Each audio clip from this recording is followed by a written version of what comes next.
అస్సాంలో వరదలు రావడానికి కారణం ఇలా చుట్టూ కొండలు ఉంటే మధ్యలో అస్సాం ఉంది. సో ఈ చుట్టూ ఉన్న కొండలో వర్షం పడినప్పుడు ఆ వర్షపు నీరు ఎటు వెళ్తుంది, అస్సాంలోకి వస్తుంది, అంటే లోపలికి వస్తుంది. ఇది సమస్య. సో ఇప్పటికే ఈ వరదల వల్ల 58 మంది దాకా చనిపోయారు. సో అస్సాంకు ఉన్న జియోగ్రాఫికల్ రీజన్ అయితే మనం ఎలాగో మార్చలేము, కానీ ఈ సమస్యకు రూట్ కాజ్ ఏంటని చెప్పి తెలుసుకుంటే కొంతవరకైనా నష్టాన్ని తగ్గించవచ్చు. కానీ కొండల్లో చెట్లు ఉంటాయి కదా, వాటిని భారీగా నరికేస్తున్నారు. యాక్చువల్ గా చెట్లు వేళ్ళు ఉంటాయి కదా, అవి కొండపై పడిన వర్షపు నీళ్ళని పీల్చుకొని క్రిందకు వచ్చే స్పీడ్ ని తగ్గిస్తాయి. ఎలా అంటే ఇప్పుడు ఇది కొండ అనుకోండి, ఇట్లా వాటర్ కిందకు వస్తున్నప్పుడు ఇట్లా చెట్టు అడ్డం ఉంది అనుకోండి, వాటర్ స్పీడ్ అనేది తగ్గిద్ది. ఎందుకంటే పీల్చుకుంటాయి కదా. చెట్లను నరకడం, కొండలను తవ్వడం ఇలా చేయడం వల్ల 2 రోజుల్లో రావాల్సిన నీళ్లు 2 గంటల కిందకు వస్తున్నాయి. అసలుకి అస్సాంలో 120కి పైన నదులు ఉన్నాయి. అందులో అతి పెద్దదైన బ్రహ్మపుత్ర నదిలోకి ఎప్పుడైతే ఈ చెట్లను నరకటం, కొండలు తవ్వడం వల్ల మట్టి అనేది వదులుగా అయ్యి ఈ వాటర్ తో పాటు మట్టి అనేది కొట్టుకొని పోయి నదిలో పేరుకుపోతుంది. అలా ఎలా కొట్టుకుపోతుంది అంటే, ఇప్పుడు ఇది చెట్టు అనుకోండి, ఈ చెట్లు వేళ్ళు ఇంత మట్టిని పట్టుకొని ఉంటాయి.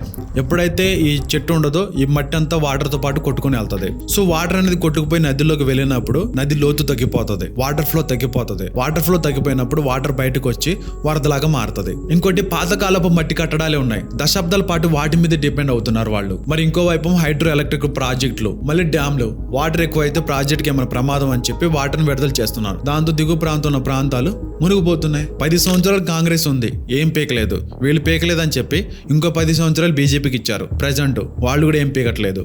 5 साल हमें और दे दीजिए, आसाम को बाढ़ मुक्त बनाने का काम भारतीय जनता पार्टी. మళ్ళీ పార్టీలు వెనకేసుకుని వస్తారు కొంతమంది. అందుకే మన స్పీచ్ లో గ్రేట్ నికోబార్ ప్రాజెక్ట్ గురించి మాట్లాడా. 1,50,00,000 చెట్లు నరుకుతున్నా అని చెప్పి, ఏది ఇలాంటివి జరగకూడదని చెప్పి. ఇక్కడ వరదలు, అక్కడ ఇంకో సమస్య రావచ్చు. ప్రకృతి కోపం వస్తే బలయ్యేది మనమే. అస్సాంలో వీటికి సొల్యూషన్ ఏంటంటే, అసలు ఈ బలమే లేని మట్టి కట్టడాల్లో రియల్ టైం ప్రెజర్ సెన్సార్లు, real time data sharing system ని కలిగి ఉన్న ఆధునిక కట్టడాలను ఏర్పాటు చేయాలి. పర్యావరణానికి హాని చేయకుండా నదుల్లో పోడికని తీసేయాలి, వాటర్ ఫ్లోని పెంచాలి. ఏ సెన్సార్ ఉపయోగించి ముందుగానే వచ్చే ప్రమాదాన్ని పసిగట్టి సేఫ్ ఏరియాని తీసుకుని వెళ్ళగలిగే హై లెవెల్ వార్నింగ్ సిస్టమ్ ని అప్డేట్ చేయాలి. ముఖ్యంగా చెట్లను పెంచాలి. అక్రమ తవ్వకాల మీద కఠినమైన చట్టాలు తీసుకొని రావాలి. వరదలు అవడం అంటే చిన్న విషయం కాదు. ఇల్లు, గూడు, గుడ్డ ఒకేసారి కోల్పోవటం, ఇవన్నీ జరిగేలాగా స్టేట్ లో ఉన్న, సెంటర్ లో ఉన్న బీజేపీ మీద ఒత్తిడి తీసుకుని రావాలి. ఇంకోటి, మీరు కూడా అస్సాం కోసం కొంతమంది ఫండ్స్ ని కలెక్ట్ చేస్తున్నారు, మీరు కూడా హెల్ప్ చేయండి. ఇట్లు మీ శాషు, బాయ్.